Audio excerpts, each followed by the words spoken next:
Bonjour et bienvenue dans cette nouvelle vidéo de la Cagouille Céleste pour la deuxième phase de la première lune d'automne. Donc aujourd'hui, le 23 octobre à 15h22, c'était le premier quartier, jusqu'à samedi 31 octobre, 15h48 pour la pleine lune. C'est une semaine très chargée. Je vous montre un peu la fiche. Je crois que l'écran... Est-ce que Michel, tu vois bien mon écran qui défile? Oui, là je vois le 27 octobre. Oui. Ça Le texte n'est pas défile, ça facile à lire. défile. Attends, mais ça défile. J'arrive en bas pour montrer la Ah, d'accord, longueur des événements de la semaine. d'accord. C'est assez trapu cette semaine. Particulièrement, vous remarquerez qu'il y a beaucoup de bleu. Ça veut dire beaucoup d'héliocentriques. Et alors, il a fallu que je fasse des lignes très serrées pour loger tous les événements. Alors, on va détailler ça, bien entendu, d'un peu plus près. Alors, tout d'abord, la Lune. Tout d'abord, la Lune. Aujourd'hui, elle est conjointe à Pluton, à Saturne. Alors, on peut, si on la voyait, alors je vais mettre les images. Je remonte sur l'article. Hop. Donc, je défile un peu plus doucement que vous ayez le temps de voir. Donc, la Lune et Saturne, c'est ce soir à 20h, si vous avez la chance d'avoir un ciel dégagé, parce que avec une telle configuration, c'est plutôt du mauvais temps, la preuve. Donc ce soir, la Lune est là, elle a déjà dépassé Saturne, puisque c'était dans la matinée, et Pluton est là à l'endroit signalé, entre Jupiter et Saturne. Donc hier, c'était conjoint Jupiter, et, et ensuite conjoint Pluton, conjoint Saturne, et la voilà ici ce soir, la Lune. Elle a doublé déjà tout le monde. Elle est donc entrée dans le signe du Verseau, et le premier quartier est passé. Donc ensuite, le 25, elle entre dans le signe des Poissons. Le 27, Elle est conjointe à début Neptune. de la semaine, c'est calme. La Lune est sage, elle ne fait pas grand-chose, mais vous allez voir. Le 27, elle est conjointe à Neptune. Ouais, Elle est en même temps à sa latitude minimale. Vous voyez, elle est vachement en dessous de Neptune. oui. Neptune qui est à peu près dans le plan de l'écliptique. Donc ça, c'est le 27 au soir. Donc bien sûr, on ne voit pas Neptune, mais quand on verra la Lune, là, c'est à 0h, à minuit. Au sud-ouest, déjà sur son couchant, j'aurais pu la mettre plus tôt, dans sa culmination vers 22 heures. Bon, on voit donc la Lune et on peut deviner Neptune au-dessus. Ça, c'est la constellation du Verseau. Vous voyez, ici, il y a la baleine qui s'avance et ici, les poissons. Vous voyez, Mars ici. Voilà, le 27, Lune conjoint Neptune. Le 28, elle entre dans le signe du Bélier. Le 29, elle est conjointe à Mars. Elle passe en déclinaison nord et elle est conjointe à Mars. Alors, on regarde un peu le 29 au soir, 19h. Là, par contre, Mars super bien visible au-dessus de la Lune. Très beau, très joli spectacle avec une Lune pratiquement ronde. Et le point de Mars qui coiffe la Lune et qui l'accompagne toute la nuit, donc de son lever pratiquement, du lever, de leur lever pratiquement au coucher du soleil, un petit peu avant, elle se lève, et pratiquement jusqu'à la fin de la nuit. Voilà, le 29, Lune Mars. Le 30, elle passe à l'apogée. Elle entre dans le signe du Taureau. Et le 31, c'est la pleine lune conjointe à Uranus. Donc on a la conjonction, la pleine lune est vraiment prise entre la conjonction Uranus dans le plan équatorial et la conjonction à Uranus dans le plan écliptique.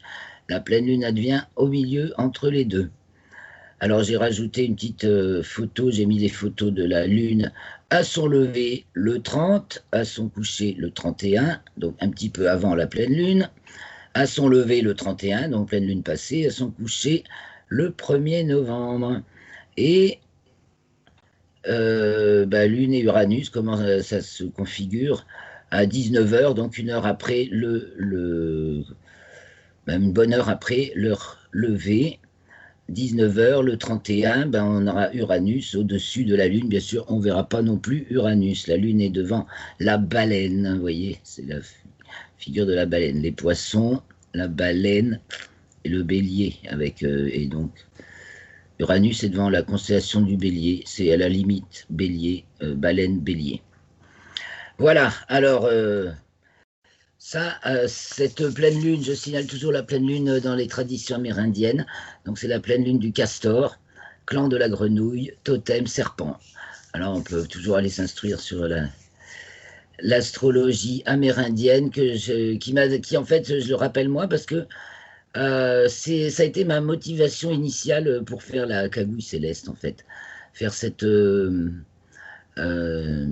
éphéméride en suivant les lunes et les phases de la Lune.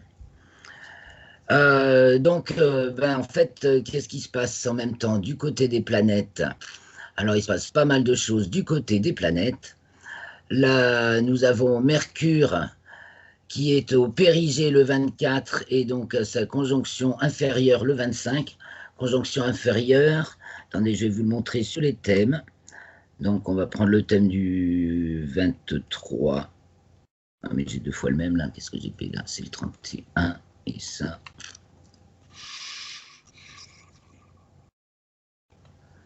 Ah tiens, ah voilà. Le 23, donc on voit Soleil, Mercure, Mercure est rétrograde, n'est-ce pas? Donc, et le 25, il est conjoint au Soleil. Quand il est en conjonction inférieure, il est toujours rétrograde. Donc le 25, il est conjoint au Soleil. Donc en fait, ça nous fait un alignement Soleil. Je me mets en héliocentrique pour vous le montrer. Soleil, Mercure, qui est plus près du Soleil que nous, Terre. Donc Soleil, Mercure, Terre. Donc forcément, Mercure est au plus près de la Terre à ce moment-là. Il ne peut pas y avoir de plus courte distance dans cette révolution-là, parce que vous verrez que les distances des périgées et apogées sont variables. Ça dépend où se trouve chacune des deux planètes sur son orbite. Mais c'est quand même là, quand c'est l'alignement Soleil, Terre, Mercure, là, c'est la plus courte distance pour le moment de Mercure à la Terre. Donc périgée de Mercure, donc va très vite. Hein, ça devient quand il est en Gémeaux en héliocentrique. Non, ça c'est son périhélie. Parce qu'il va être au périhélie début novembre. Hein. Il rentre en Gémeaux le 30 et en hélio, c'est ça, et donc il est au périhélie quand il a 18 Gémeaux, donc 3 jours plus tard, tout juste, il va être au périhélie. Je reviendrai là-dessus après. Donc on en était à la conjonction inférieure de Mercure, donc le 25, le 26, on peut le regarder là, Vénus qui était en Vierge rentre dans le signe de la Balance, et Mercure qui était en Scorpion, rétrograde, revient dans le signe de la Balance par l'autre côté. C'est les deux, comme la semaine dernière, ils sont arrivés chacun par leur côté devant la constellation de la Vierge. Cette semaine, chacun de leur côté, ils rentrent dans le signe de la Balance. Mercure reprendra son mouvement direct le 3 novembre. Et ensuite, le clou du spectacle en géocentrique, c'est le 31 pour la pleine lune. Alors tout d'abord, ce jour-là, le Soleil arrive devant la constellation de la Balance. Vénus passe en déclinaison sud, vous voyez, on la voit, Vénus, là, le 23, et donc, que je me mets sur la carte du 31, là, donc Vénus passe en déclinaison sud, et Uranus est au périgée, et donc opposé au Soleil. Voilà. Donc, en plus, la Lune est conjointe à Uranus, et Uranus est donc au périgée, parce que c'est pareil, là, nous avons donc un alignement Soleil, Terre, parce qu'elle est plus près qu'Uranus du Soleil, et Uranus. Soleil, Terre, Uranus. Soleil, Terre, Uranus. Il ne peut pas y avoir de plus courte distance Uranus qu'à ce moment-là. Donc c'est le périgée d'Uranus, toujours proche au moment de l'opposition. Et donc, ça nous donne une pleine lune, punchy, hein, avec Mars à côté. Alors on va passer à l'héliocentrique parce qu'il se passe énormément de choses en héliocentrique. Ça, ce que je viens de vous décrire, c'est vraiment que la devanture. Alors qu'est-ce qui se cache derrière tout ça? Qu'est-ce qui se cache derrière tout ça? Eh bien, revenons un petit peu sur le thème du 23. Le 23, Vénus entre en Lion, donc aujourd'hui, hein. Et dans la foulée, vous voyez, alors Vénus est opposée à Jupiter, Saturne, et tout ça, c'est au carré de Terre, Mars, Mercure. Donc en fait, on va avoir une succession d'aspects. Alors Terre, carré, Jupiter, vous vous souvenez, on a eu le carré, la quadrature est de Jupiter, le carré Soleil-Jupiter le 11 novembre, le 11 octobre, pardon, en géocentrique, et le carré Terre-Jupiter, qui correspond en héliocentrique, arrive cette nuit. Et en même temps, dans la foulée, Vénus est opposée à Jupiter. Puis c'est carré Terre-Saturne et Vénus opposée Saturne. On est pris vraiment dans une sorte... Il y a une grande puissance, hein, et en même temps une espèce d'étau. Et en même temps, encore, Mercure conjoint Mars. Et le lendemain, donc, conjonction inférieure de Mercure, Mercure conjoint Terre, le 25. Et donc Mercure entre en taureau et conjoint Terre. Donc on est vraiment dans une dynamique d'énergie hyper puissante, hein, puisqu'on passe du bélier au taureau, on est vraiment dans la phase d'énergie maximale et en train de se concentrer, avec... ça bouge très vite, hein, les événements se succèdent à vitesse grand V, et il y a cette espèce de blocage total, là, dont on a un mur, comme on en a parlé tout à l'heure. Hein. Et ça, c'est dans nos têtes, dans nos esprits, dans notre inconscient collectif, dans l'histoire du monde qui est en train de se dérouler. Bon, alors ça va chauffer très fort parce que Vénus en Lion arrive aussi à son périhélie, donc je passe au 23.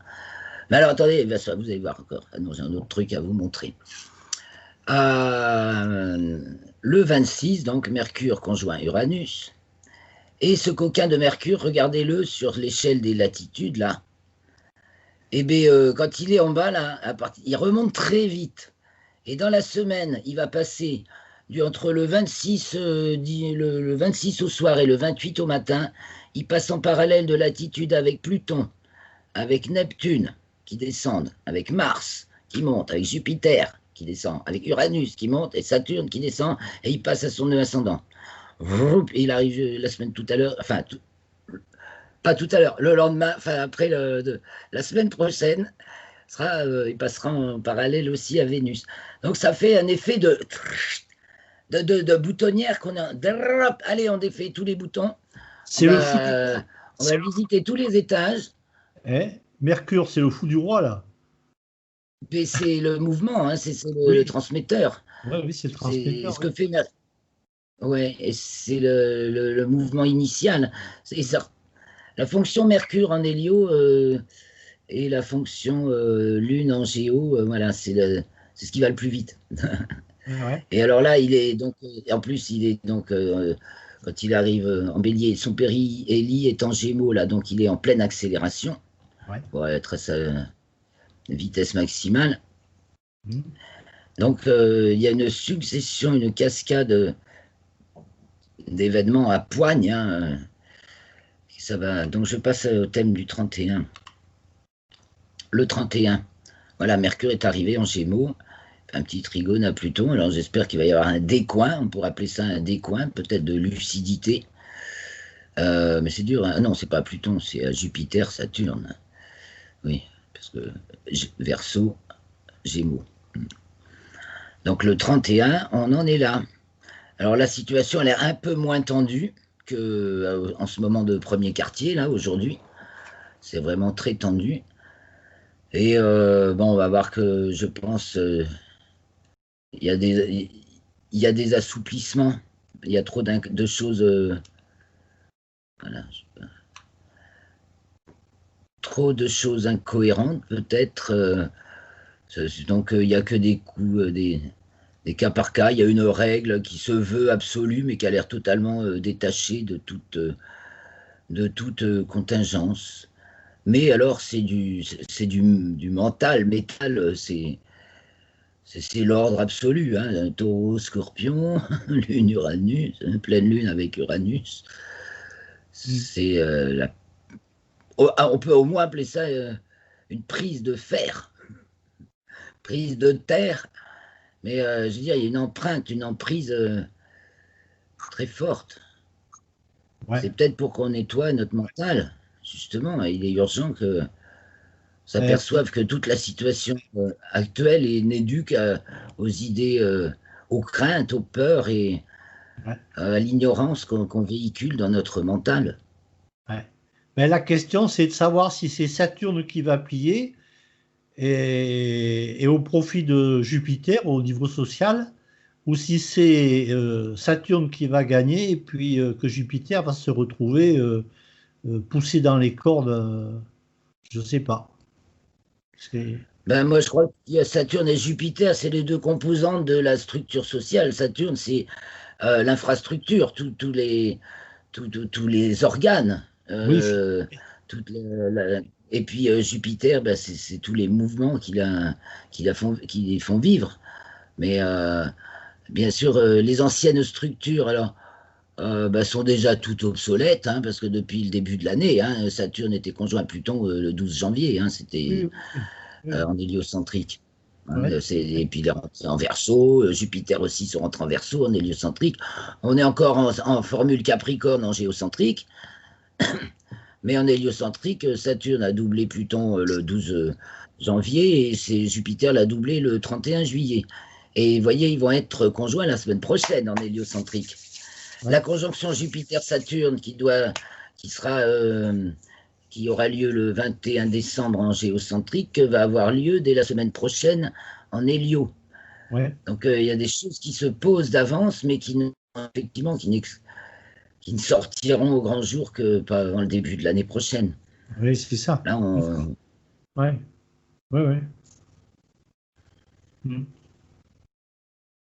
mais c'est un sacré moment. C'est vrai qu'on sent la coupe dictatoriale, l'absurdité en même temps.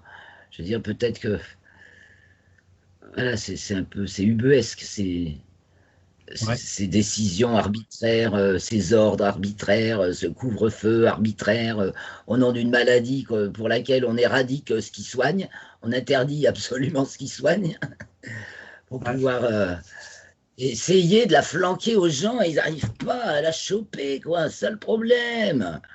Ouais. Et c'est assez. Bon, là, on est sur ce thème-là. Mais si on regarde le thème de Macron, il a sa lune natale à 13 degrés de mémoire en géocentrique taureau, et Dire, hein. il a Uranus en face, natale. Oui, oui. Oui, oui, lui, c'est une opposition, Ouais, c'est une l'Uranus. Hein. opposition. Donc, Et son Uranus est en scorpion, le ouais, petit coquin. ouais. Son Uranus est en scorpion, son soleil dernier degré Sagittaire, Ouais. et sa Et lune donc est en taureau et son Uranus en scorpion, oui. C'est un oui, gros gourmand en plus. oui. Et ça veut dire quand même que si on ramène ça au niveau des transits, la Lune, c'est quand même le peuple quelque part, hein. Ah bah oui, oui, oui, bah oui, il y a la Donc, représentation